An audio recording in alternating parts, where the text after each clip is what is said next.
The morning I watched them wheel my patients away, I knew something was terribly wrong. Mrs. Henderson, barely breathing on life support, Mr. Rodriguez with his failing kidneys, and little Emma fighting for her life after the car accident, all of them suddenly reassigned to Dr. Sarah Chun, the administration's golden girl. I stood there in the sterile hallway of St. Mary's Medical Center in downtown Chicago, my hands trembling as I held the transfer orders, watching my life's work disappear behind automatic doors. "It's just a routine redistribution," Dr. Morrison had said, his eyes avoiding mine as he handed me the paperwork. But nothing about this felt routine. I'd been a registered nurse here for 12 years, and I'd never seen patients transferred so abruptly, especially not the critical ones I'd been monitoring around the clock. Dr. Chin walked past me that morning, her pristine white coat practically glowing under the fluorescent lights. At 28, she was everything the hospital board wanted: young, brilliant, and perfectly polished. Her father happened to be a major donor, and somehow every case she touched turned into a success story. The administration loved parading her around during board meetings, calling her their rising star. Meanwhile, nurses like me worked double shifts, watching patients deteriorate while she got all the credit. The coffee in the break room tasted bitter that morning. Susan, a veteran nurse from pediatrics, sat across from me picking at her bagel. "You hear about the new protocol," she whispered, glancing around nervously. "All high-risk cases go to Chen's team now. Direct orders from upstairs." My stomach dropped. That can't be legal. What about patient continuity? I've been with Mrs. Henderson for 3 weeks. "Legal doesn't matter when Daddy writes million-dollar checks," Susan interrupted, her voice heavy with resignation. "Word is, they're grooming Chen for department head. Can't have any complications on her record." I thought about Mrs. Henderson's daughter, who'd been holding vigil every night, trusting me to take care of her mother. About Mr. Rodriguez's wife, who barely spoke English but squeezed my hand every morning, knowing I understood her fears. These weren't just cases. They were people whose lives I'd become invested in, whose families depended on me. The morning rounds felt empty without my usual patients. Instead, I was assigned to the general ward: sprained ankles, minor infections, routine procedures that any first-year resident could handle. As I checked on a patient with a broken wrist, I heard laughter echoing from the ICU. Through the glass doors, I could see Dr. Chun surrounded by administrators, all smiles and congratulations. "Another miracle recovery," I heard Dr. Morrison announce as I passed by. Dr. Chen's innovative treatment approach saved 3 lives this week alone. Something cold settled in my chest. Those were my patients he was talking about, patients I'd stabilized, medications I'd adjusted, families I'd comforted through the worst nights of their lives. But Chun was getting all the credit. During my lunch break, I couldn't shake the feeling that something wasn't right. I walked past the ICU again, and this time I noticed something that made my blood run cold. Mrs. Henderson's monitor showed readings that didn't match what I'd seen just days ago.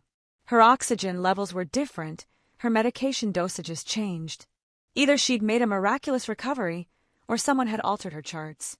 The elevator ride to the records department felt like an eternity.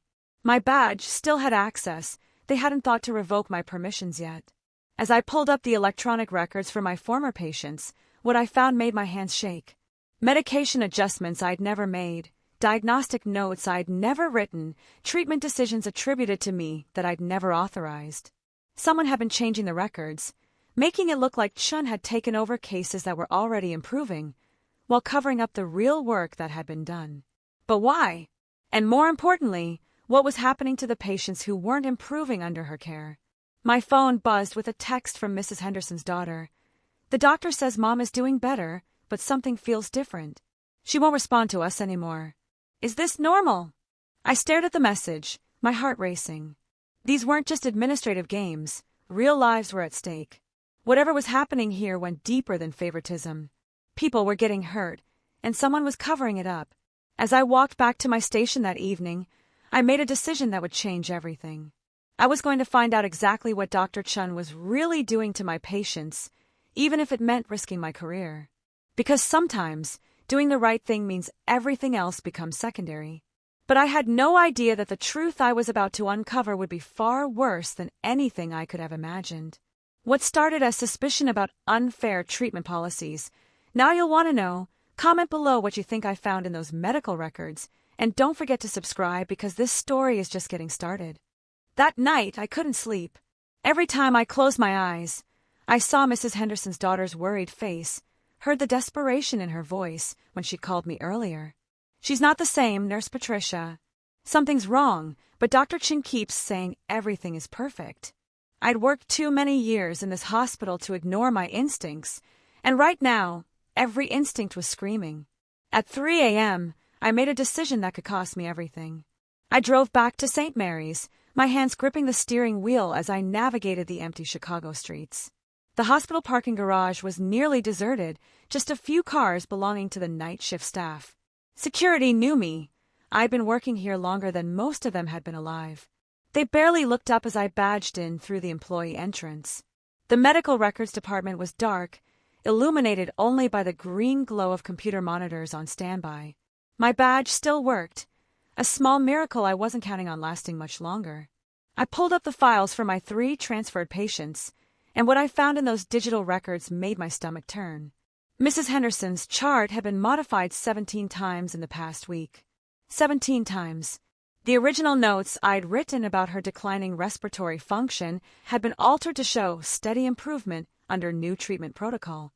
My carefully documented concerns about her medication interactions were gone, replaced with glowing reports about Chen's innovative approach. But it was the timestamps that made everything click into place. The modifications weren't being made during Chen's shifts. They were happening at night, after Chen had gone home, during hours when she wasn't even in the building.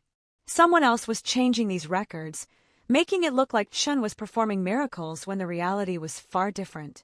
I printed everything before I could lose my nerve. Page after page of evidence showing a systematic pattern of medical record falsification. As the printer hummed in the darkness, my phone vibrated with a text from an unknown number. "Stop digging or you'll regret it." My blood ran cold. Someone knew I was here. Someone was watching. I grabbed the printed records and stuffed them into my bag, my heart pounding as I heard footsteps in the hallway outside. The security guard's radio crackled. "Everything quiet on rounds." I held my breath, praying he wouldn't check the records room. After what felt like forever, the footsteps faded away. The drive home was a blur of streetlights and paranoia. Every car behind me felt like a threat. Every shadow seemed suspicious. Back in my apartment, I spread the documents across my kitchen table under the harsh fluorescent light. The pattern was undeniable. Someone was systematically covering up medical mistakes and attributing false successes to Dr. Chen. But who? And why? The next morning, I arrived at work to find my locker had been searched. Nothing was missing, but my personal items had been moved, rearranged. The message was clear: we know what you're doing. During morning rounds, I watched Chen more carefully than ever before. She was confident, charming, and completely convincing as she discussed treatment plans with families. But I noticed something others missed. She never actually examined the patients thoroughly. She relied heavily on her residents to do the actual work while she managed the optics. "Nurse Patricia!" Dr. Chen's voice made me jump. She was standing right behind me, her smile perfectly professional but her eyes cold. "I wanted to thank you for the excellent care you provided to Mrs. Henderson before the transfer. Your notes were very detailed." The emphasis on detailed sent chills down my spine. She knew. Somehow, she knew I'd been investigating. "I always document everything thoroughly," I replied, meeting her gaze. "Patient safety is my priority." "Of course," she smiled, but it didn't reach her eyes. "I'm sure you'll find your new assignment just as fulfilling. Simple cases can be very rewarding." That afternoon, I received my new schedule. I'd been moved to the overnight shift in the psychiatric ward, as far from the ICU and critical care as possible. It was a clear message: stay away from the important cases or face the consequences. But they'd made a mistake. The psychiatric ward was where I'd started my career, and I still had friends there. That evening, as I began my new shift, Nurse Tommy Rodriguez pulled me aside. We'd gone through nursing school together, and I trusted him completely. "Patricia, what did you do to piss off the administration?" he whispered as we walked through the dimly lit hallway. "Word came down from the chief medical officer himself. You're not to have access to any ICU records anymore. I asked too many questions about patient transfers, I said carefully. Tommy's expression grew serious. Listen, I probably shouldn't tell you this, but there's been talk. Some of the night shift nurses have noticed things, patients who should be improving under Chen's care but aren't. Families asking questions that don't get answered. And the Mortality Review Committee hasn't met in 3 months, which is unusual.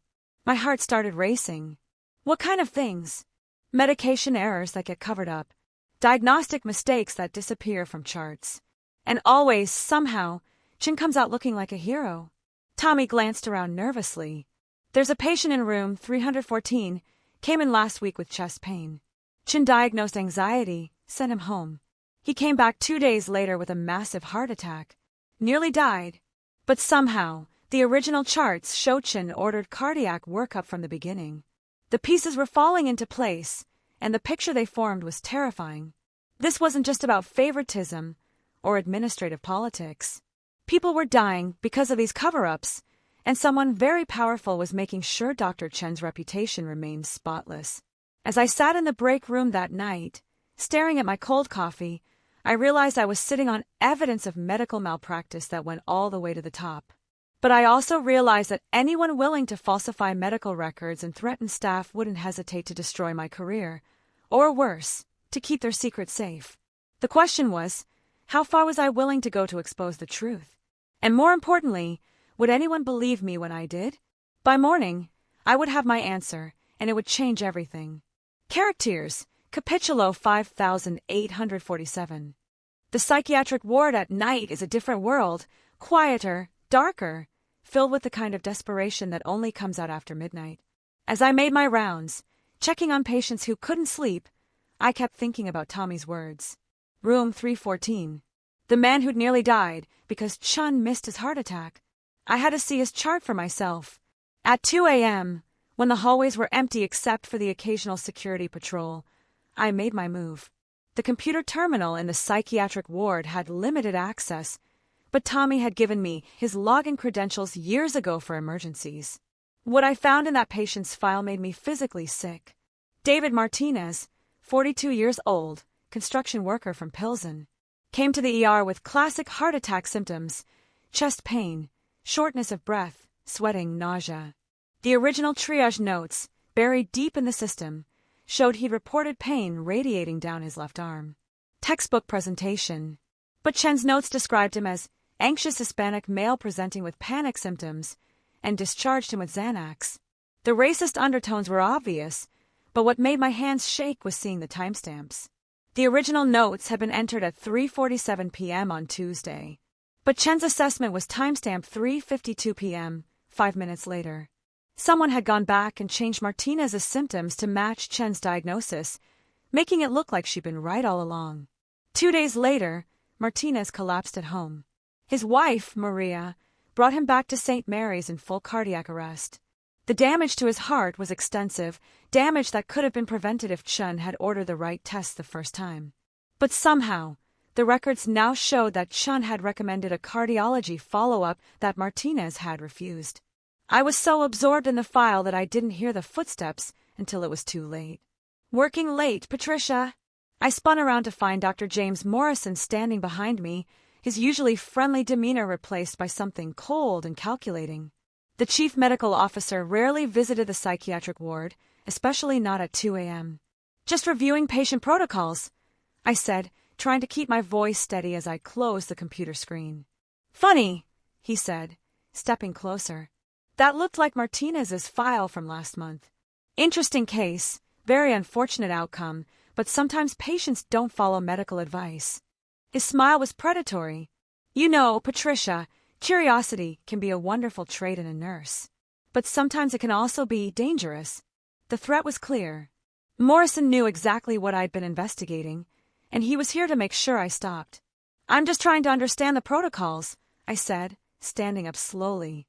As a professional, Morrison interrupted, you should understand that questioning your colleague's judgment can have serious consequences.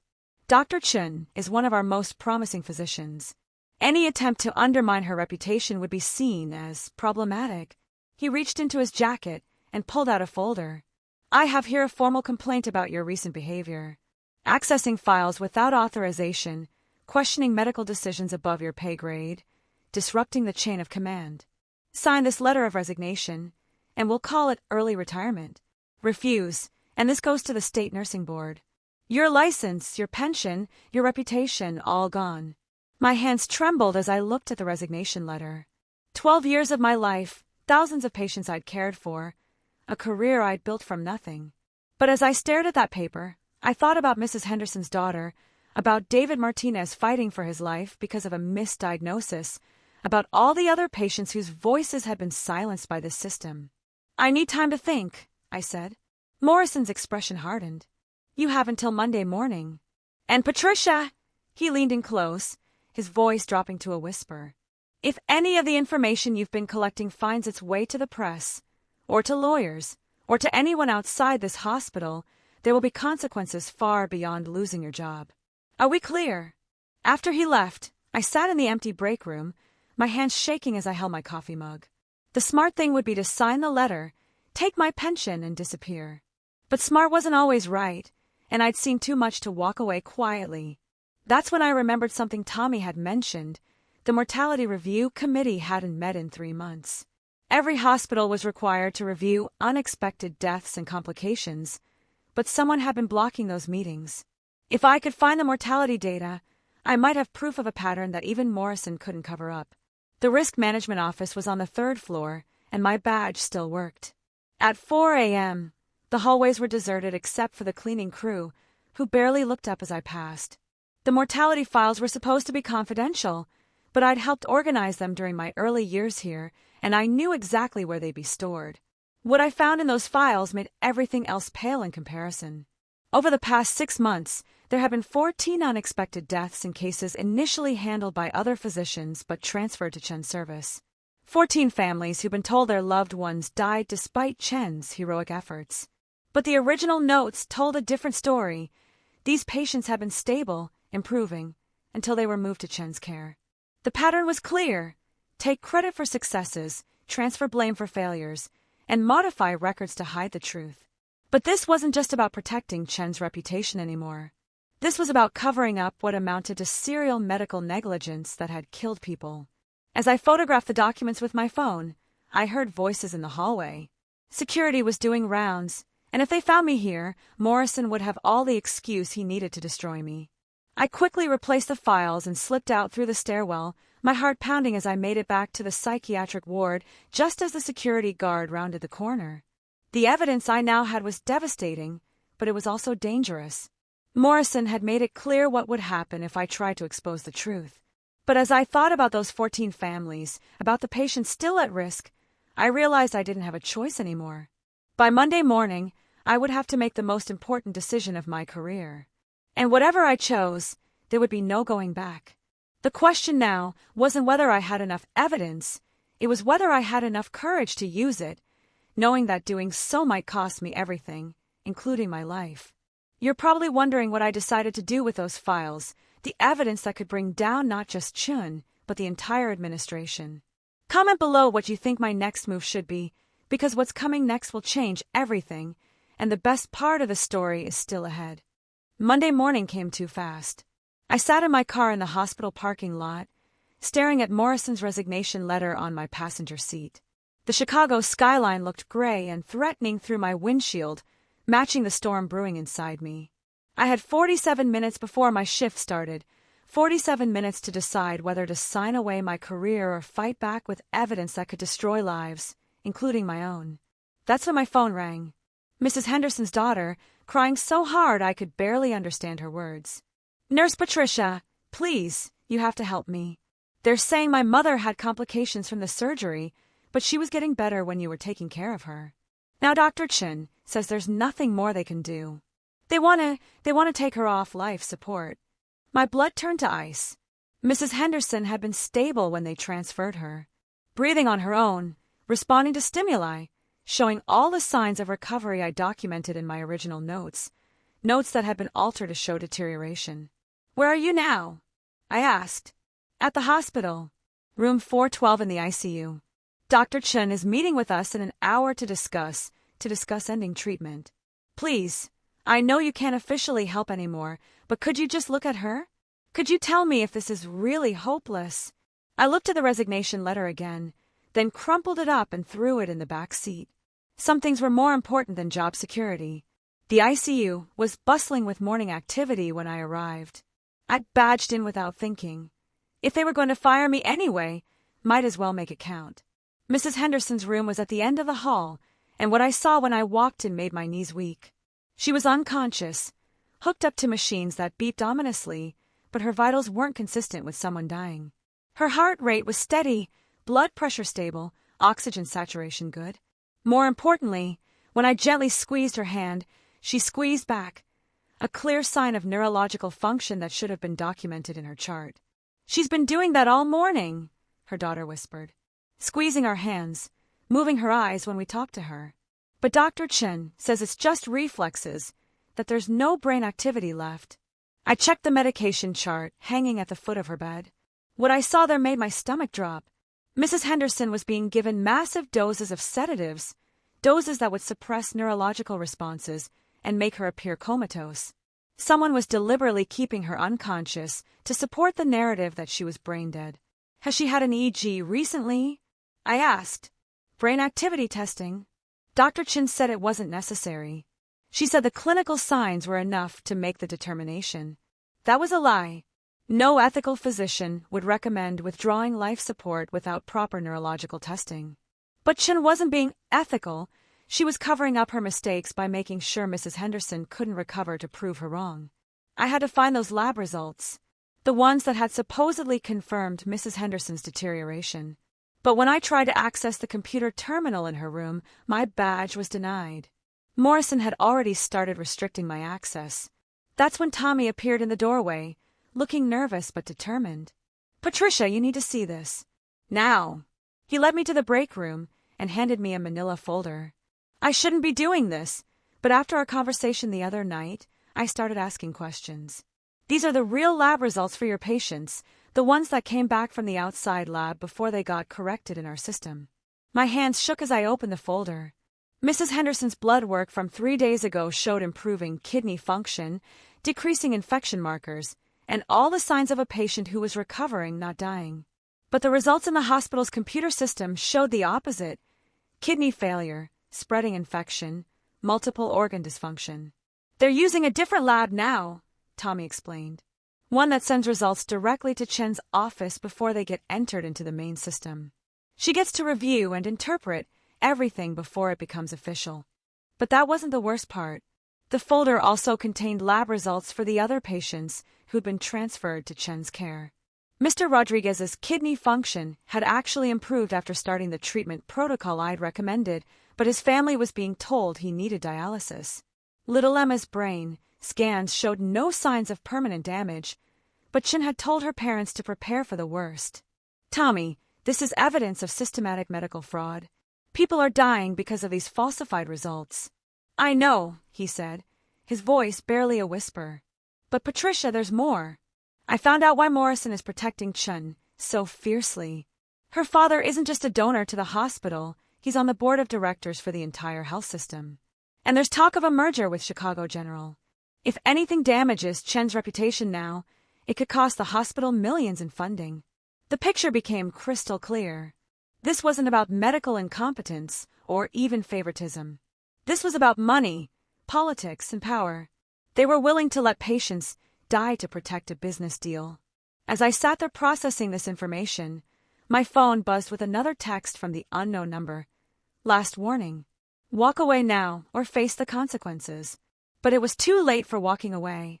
Mrs. Henderson was going to die in less than an hour unless I acted.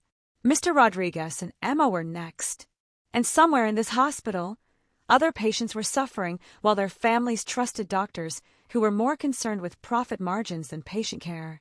I stood up and walked to the window, looking out at the city where I'd spent my entire nursing career. Somewhere out there were journalists, lawyers, medical licensing boards, people who could stop this. But reaching out to them would mean crossing a line I could never uncross. "Tommy," I said, turning back to him, "I need you to help me get those real lab results to Mrs. Henderson's family before it's too late." And then I need you to help me copy every piece of evidence we can find. Patricia, they'll destroy both of us. Morrison made it clear what happens to people who cross them. Then we better make sure we get enough evidence to take them all down before they can stop us. As we prepared to gather the evidence that would expose the entire conspiracy, I realized there was no going back. By the end of the day, either I would have saved lives and brought justice, or I would have lost everything trying. But looking at Mrs. Henderson's daughter crying in the hallway, waiting for a doctor to tell her that her mother's life wasn't worth saving, I knew I'd already made my choice. The real question now was whether I could execute the plan before they silenced me permanently. Time was running out. Mrs. Henderson's family meeting was scheduled for 2 p.m., less than 3 hours for me to gather enough evidence to stop them from pulling the plug on a woman who was actually recovering. Tommy and I split up to cover more ground. He would access the pharmacy records to document the unauthorized sedatives, while I went after the smoking gun, Chen's personal files. Dr. Chen's office was on the executive floor, a place where regular nursing staff rarely ventured. But I'd worked enough double shifts with administrators to know the layout. Her secretary would be at lunch from 12:30 to 1:30, giving me a narrow window to search her computer and files. As I rode the elevator to the 5th floor, my hands were sweating despite the air conditioning. The hallway was carpeted and quiet, a stark contrast to the chaos of the patient floors below. Chen's office door was locked, but years of working emergency shifts had taught me that most hospital locks were more about privacy than security. A quick search through the secretary's desk drawer revealed a spare key. Chen's office was exactly what I expected. Pristine, expensive, with medical journals arranged perfectly on shelves that looked more decorative than functional. Her computer was password protected, but she'd made the classic mistake of writing passwords on a sticky note hidden under her keyboard. Daddy's Girl 2024. The arrogance was breathtaking, but it gave me access to files that would change everything. Her email folder contained correspondence with laboratory executives about result optimization services. The external lab Tommy had mentioned wasn't just independently reviewing results, they were being paid to falsify them. Invoices showed payments of $50,000 per month for consultation services that coincided exactly with when the suspicious lab results had started appearing. But the smoking gun was in her personal folder, patient outcome spreadsheets that tracked not medical success, but financial impact. Each patient was assigned a value based on insurance coverage, family wealth, and potential lawsuit risk. Patients like Mrs. Henderson, with good insurance and no powerful family connections, were marked as expendable. Meanwhile, patients from wealthy families received extraordinary care regardless of their actual medical needs. As I photographed screen after screen of evidence, I found emails between Chun and her father discussing the hospital merger. The mortality statistics need to be perfect for the due diligence review, he'd written. Whatever it takes to make that happen. Her response chilled me to the bone. Already handled, Daddy. The problematic cases are being resolved quietly. Resolved quietly. That's what they called killing people. My phone buzzed with a text from Tommy. Found the pharmacy records. Someone's been ordering massive quantities of propofol and midazolam without proper authorization. Same signature on all the orders. Chen's. Those were the drugs being used to keep patients sedated, to mask their actual recovery, and justify withdrawing life support. But what made my blood run cold was the quantity, enough to sedate dozens of patients, not just the few I knew about. I was so focused on the computer screen that I didn't hear the office door open until it was too late. Well. Patricia Martinez, our little investigative journalist. I spun around to find Chun standing in the doorway, but she wasn't alone. 2 security guards flanked her, and behind them stood Morrison, his face a mask of cold fury. I told you what would happen if you continued this foolish crusade, Morrison said, stepping into the office. Breaking and entering, computer theft, accessing confidential patient information. That's enough to have you arrested and your nursing license permanently revoked. Chin walked to her desk, her heels clicking ominously on the hardwood floor.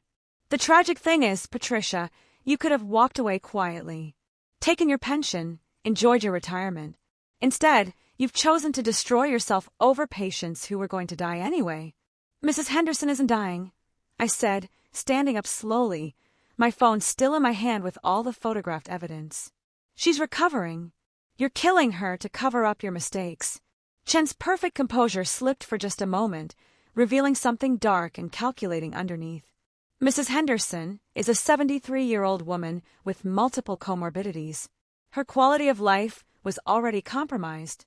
Keeping her alive artificially would be cruel and expensive. I'm being merciful. Merciful! I couldn't keep the disgust out of my voice. You're murdering people for money. I'm making difficult decisions that preserve resources for patients who actually have a chance, Chen snapped. You think healthcare is about saving everyone? You think we have unlimited resources to keep every elderly patient alive indefinitely? I'm being practical. Morrison stepped forward. Enough philosophy. Security, please escort Ms. Martinez to the parking garage. Her employment here is terminated immediately. Any attempt to contact media, lawyers, or regulatory agencies will result in criminal charges and civil lawsuits that will destroy her financially. But as the security guards moved toward me, my phone chimed with a message notification, a message that everyone in the room could hear. It was from Tommy, just uploaded everything to the cloud. Copies sent to Chicago Tribune, Medical Board, and FBI. It's done. The color drained from Morrison's face. What did you do? I smiled for the first time in days. We did what you should have done months ago. We protected the patients. Chen lunged toward my phone, but I was faster. Too late. The evidence is already out there. Lab falsification, patient murder, insurance fraud, all of it. With timestamps, signatures, and financial records. Morrison was already on his phone, barking orders to someone about damage control and legal strategies. But it was too late for damage control. Within hours, every major news outlet in Chicago would have evidence of systematic patient abuse at one of the city's most prestigious hospitals. You have no idea what you've done, Chen hissed. You've destroyed lives, careers, families. All for what? A few old, sick people who were going to die anyway. I saved lives, I said, looking her directly in the eye. Mrs. Henderson will get the care she needs now. Mr. Rodriguez, Emma, and all the other patients you've been slowly killing will get real treatment instead of falsified lab results and manufactured terminal diagnoses. As security finally grabbed my arms to escort me out, I thought about Mrs. Henderson's daughter, probably sitting in that conference room right now, preparing to say goodbye to her mother.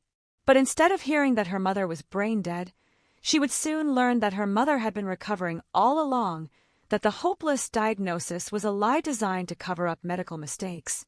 The hallway seemed longer as they walked me toward the elevators, past the portraits of hospital board members and medical pioneers who had built their careers on actually helping people. I wondered what they would think about what their institution had become. But as devastating as the truth was about to be for everyone involved, I felt something I hadn't experienced in months: peace. Because sometimes doing the right thing means accepting that the consequences will be severe, and sometimes saving lives is worth losing everything else. The real question now wasn't what would happen to me. It was whether the evidence would be enough to save the patients who were still fighting for their lives behind the walls of St. Mary's Medical Center. The parking garage felt like a tomb as security escorted me to my car. My hands were shaking as I fumbled with my keys, but not from fear, from adrenaline. Tommy's message had confirmed what we'd planned. Every piece of evidence was already in the hands of people who could act on it. There was no stopping what came next. As I drove away from St. Mary's for what I knew would be the last time, my phone started ringing nonstop. First the Chicago Tribune, then Channel 7 News, then lawyers from 3 different firms specializing in medical malpractice. Tommy had included my contact information with the evidence dump, and the story was already spreading like wildfire through Chicago's media landscape. By 6 p.m., the first news van was parked outside the hospital. By 8 p.m., there were 12. The FBI arrived at 9:30 p.m. with a warrant to seize medical records, and the Illinois Department of Public Health suspended Chen's medical license pending investigation. Morrison was placed on administrative leave before midnight. But the most important call came at 10:47 p.m. from Mrs. Henderson's daughter. Patricia, I don't know how to thank you. They stopped the meeting this afternoon when the investigators arrived. They ran new tests, real tests, and my mother is awake. She's weak, but she's talking. Dr. Chun had been giving her drugs to keep her unconscious, but she's going to be okay. She's going to live. I sat in my apartment, surrounded by boxes I'd started packing when I thought I'd lose everything, and cried tears of relief. Mrs. Henderson would recover. Mr. Rodriguez was already off the unnecessary dialysis, and his kidneys were functioning normally. Little Emma was sitting up in bed, asking for her parents, and showing no signs of the brain damage Chen had claimed was inevitable. The investigation that followed was swift and thorough. The FBI's forensic accountants traced over $2 million in payments between Chen's father and the fake laboratory. The Illinois Attorney General's office filed criminal charges against Chen, Morrison, and 3 other administrators for conspiracy, medical fraud, and involuntary manslaughter in the deaths of 14 patients whose cases had been covered up. The external laboratory was shut down, its executives arrested on federal charges. The hospital merger was canceled, costing Chen's father his seat on the board and approximately $50 million in projected profits. The Illinois Department of Public Health placed St. Mary's under federal oversight, requiring independent monitoring of all patient care decisions. But perhaps the most satisfying moment came 3 weeks later, when I testified before the state medical board about what I'd witnessed. Chen sat at the defendant's table, no longer the polished golden girl, but a broken woman facing 25 years in federal prison. When she looked at me across that courtroom, I saw not anger but recognition, the recognition that her greed and arrogance had finally caught up with her. Ms. Martinez, the board chairman asked, what would you say to other healthcare workers who might witness similar situations but feel powerless to act? I looked around that room, filled with doctors, nurses, administrators, and family members of patients who had suffered under the system. I'd say that our oath as healthcare providers is to first do no harm. But sometimes preventing harm means risking everything to expose those who would turn healing into profit, who would sacrifice lives for statistics, who would kill patients to protect reputations. The criminal trials took 8 months. Chen was sentenced to 18 years in federal prison for conspiracy and medical fraud. Morrison received 12 years. The hospital paid out $47 million in settlements to families whose loved ones had died or suffered under the falsified care protocols. I never worked at another hospital. The stress of the investigation, the constant media attention, and the threats from Chen's allies made it impossible to return to bedside nursing. But I found a different way to serve patients as a whistleblower advocate, helping other healthcare workers find the courage and resources to expose medical fraud and abuse.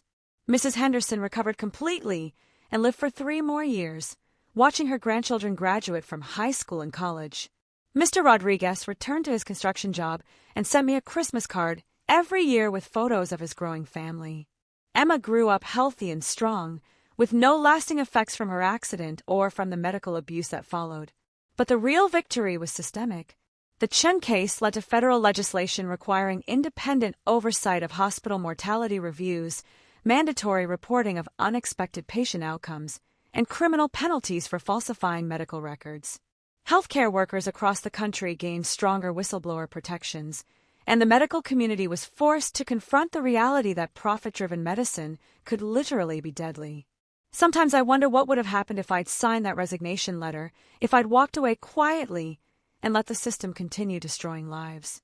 How many more Mrs. Hendersons would have died?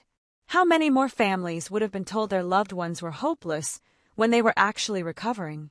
The truth is that standing up to institutional corruption nearly cost me everything: my career, my financial security, my peace of mind.